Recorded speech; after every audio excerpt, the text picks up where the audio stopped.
Welcome to In Search of Heaven's Gate, an exploration of the history, beliefs, and practices of the Heaven's Gate movement.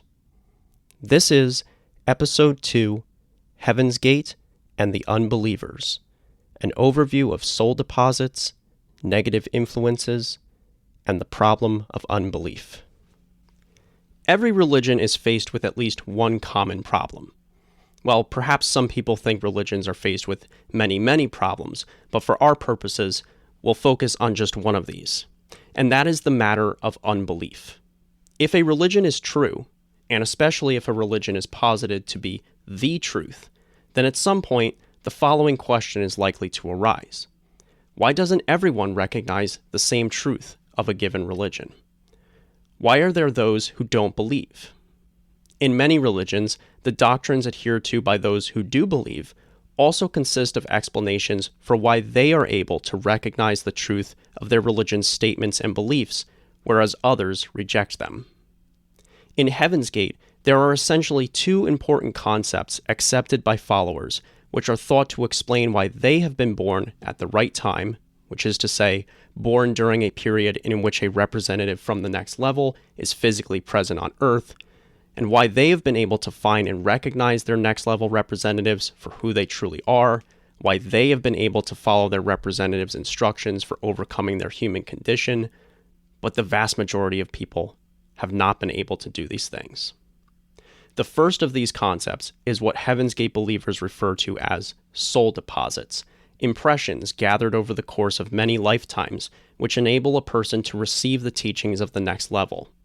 While the second of these concepts is what Heaven's Gate believers call lower forces, negative influences, or disincarnate Luciferians. Together, these concepts may explain, from their perspective, why certain individuals were able to accept the information conveyed by Applewhite, Nettles, and other previous next-level representatives, whereas other people, perhaps most people, were either unwilling or incapable of accepting their ideas. First, to understand this concept of a soul deposit, we'll need to keep in mind at least one important feature of the Heaven's Gate belief system. Recall that theirs is a religion which posits the idea of reincarnation, a cycle of birth, death, and rebirth experienced by living beings. This idea informs a variety of other beliefs within the Heaven's Gate religion, including their belief in what they call soul deposits. A soul deposit is essentially an imprint made on the mind or spirit of an individual, which persists throughout many incarnations or lives. Many followers of Heaven's Gate reported that, through dreams, visions, or plain intuition, they had come to believe that they had been previously incarnated at the time when Jesus Christ was present on the earth. Recall that they believed that Jesus Christ was not the Son of God, at least not in the sense which most mainstream Christians would express this idea, but rather that he was a member of this next level, who had come to earth to show people the way out of the human kingdom. Given this, when someone claims to have discovered that they had been present with Christ in some past incarnation, they were in effect claiming to have been in contact with a previous representative from the next level. Those who claim to have stumbled upon such a discovery would often use this as a way to explain why they had been able to recognize Applewhite and Nettles for who they truly were, the next representatives from this higher kingdom. They recognized Applewhite and Nettles because they were able to sense or pick up on some similarity or perhaps some sort of feeling that they got, which reminded them of the way they felt when Christ had walked among them in their past lives.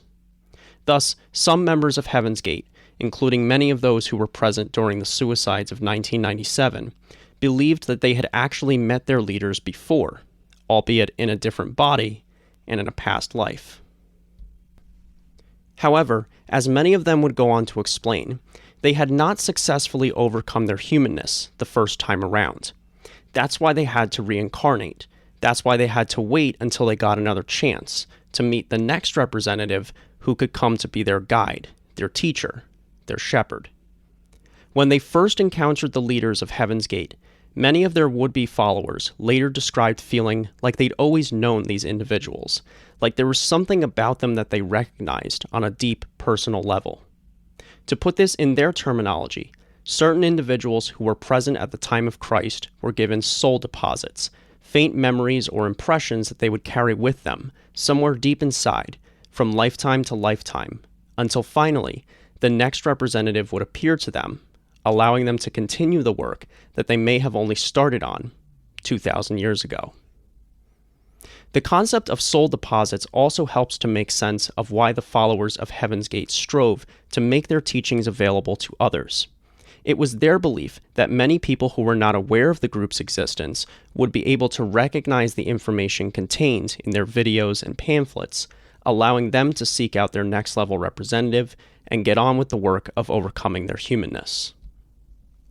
Additionally, for those of us who had no previous experiences, in our present lives or past ones, with a member of the next level, believers in Heaven's Gate hoped that their instructional materials would, if nothing else, plant a seed, plant a deposit in the minds and spirits of others.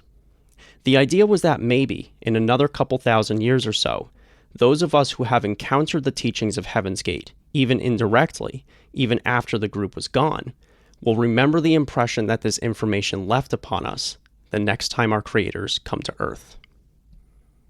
Another important concept in the Heaven's Gate belief system, one that may also explain why certain individuals are able to grasp the instructions laid out by our creators from the next level, whereas the vast majority of us reject their ideas, fail to understand them, or even ridicule them, is this notion of negative influences. Influences play an extremely important role in the daily lives of Heaven's Gate believers, both past and present. Essentially, they hold this idea that the thoughts we have, the beliefs we hold, and even the emotions we feel at various points throughout the day are not all necessarily our own. Likes and dislikes, the things we're attracted to, and the things we shy away from, are all believed by followers of Heaven's Gate to develop as a result of socialization, or else as a consequence of biological instinct. This is how we learn to prefer, say, certain foods over others, to value certain activities, to shun or fear certain personalities. This is something that many of us would probably agree with. However, for members of Heaven's Gate, there is a third source of information from which we derive our values, preferences, and ingrained behaviors. And this third source is generally referred to as influence. Heaven's Gate believers distinguish between two types of influences, those which come from the next level and those which come from what they call lower forces. The concept of lower forces is one which has undergone significant changes as the Heaven's Gate doctrine developed over time. At first, followers were taught that certain entities, all invisible of course, who had fallen from grace at some point in the next level, had been banished to the planet Earth, where they primarily engaged in stirring up trouble for the next level and for potential believers in their teachings. This is noticeably similar to certain Christian views of the devil or Lucifer as tempter, some malevolent being whose goal is to steer people off of the proper course in life. In fact, for a time, Heaven's Gate referred to these invisible entities as Luciferian agents or disincarnate Luciferians. As time went on, however, believers in Heaven's Gate came to abandon their strictly anthropological conception of temptation and instead began referring to lower forces or negative influences, signifying a shift away from this personalizing concept to one which was more akin to a kind of energy or vibration in the world, but one which nevertheless continued to exert immense power over the minds of the followers. This, of course, is only a generalization. Plenty of Heaven's Gate believers also continued to make reference to what they called demons throughout the history of their group, with many believers insisting that the harder one worked to overcome their humanness, the harder these demons worked to thwart their efforts. However they conceptualized temptation, Heaven's Gate believers appear to hold a very common idea that can be found in a variety of religions, namely this concept of externalization. For instance, members of Heaven's Gate might externalize personal problems such as anger, jealousy, depression, even drug or alcohol abuse, insofar as they would attribute these issues to the Luciferians, the demons, or the lower forces. Telling the difference between the influences of these lower forces and the will of the next level was not always easy. Part of the problem was influence is something that seems to occur telepathically, making it very difficult to observe objectively where you're getting your supposed information from. As it turns out, the followers, as well as the founders of Heaven's Gate, frequently worried that they were misinterpreting what they thought were messages sent to them from the next level, when in fact they were deceptions and diversions laid out by the unseen Luciferian agents of the world. This too is a common feature of certain religions, particularly Christianity, which again was heavily influential in the development of the Heaven's Gate belief system. For example, there's a verse in the Bible which makes reference to this idea that an agent of the devil can disguise itself as an agent of God and lead Christians, or would-be Christians, off the path, off the straight and narrow. Thus, the concept of a soul deposit and the concept of lower forces might both help to explain the problem of unbelief from the perspective of the Heaven's Gate religion.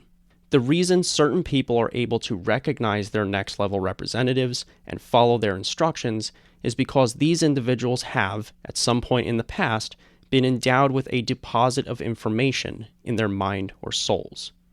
This information allows them to relate to the teachings put forward by next level representatives, though it may not guarantee that they will be successful at following through with their overcoming process. As with the Christian concept of salvation, particularly within Calvinist denominations, wherein it is held that many people who believe themselves to be following Christ are actually deluding themselves, Heaven's Gate believers were open to the possibility that they may mistakenly take themselves to be operating within the paradigm set forth by the next level, when in fact they were actually following some nefarious set of disembodied influences, whose purpose is precisely to distract and deceive individuals who would otherwise strive to do the bidding of their alien creators. Again, even in these cases, the possibility of reaching the next level may still be on the table. However, depending on the degree to which these negative influences affected a given person during the course of their life, their retrieval by the next level, their salvation, so to speak, might have to be deferred another couple thousand years or so. Those who reject the teachings of Heaven's Gate, those who ridicule them or fail to grasp what they were trying to convey, must not have had the requisite number of soul deposits from previous lives. Alternatively, those who hear the teachings and are attracted to them, yet fail to follow through on their commitment to overcoming the human kingdom, may have been thrown off course by negative influences. In this way, the concept of past lives, soul deposits, influences, lower forces, all serve to explain why some individuals are able to follow the Heaven's Gate program, while others are not. Presumably, these lower forces wield immense power in the world, given that the vast majority of people who have been exposed to the ideas adhered to by the followers of Heaven's Gate have been entirely unreceptive. Of course, alternatively, the teachings of Heaven's Gate may just be false, but from their point of view, the problem of unbelief is best explained by concepts found within their own religious system. Now, we've been talking a lot about some features of the Heaven's Gate religion, which might seem inconsistent. For one thing, we've learned that they believe the next level, essentially their own peculiar space-themed version of heaven, is not ethereal, but physical, not spiritual, but material. It's not in some other dimension, rather, it's somewhere far away at the outer reaches of space. And yet, we've also learned that followers of Heaven's Gate believed this next level would communicate with them, at least they hoped so, and that these communications occurred across the vast regions of space, messages from ships flying across galaxies, reaching the minds of true believers here on Earth.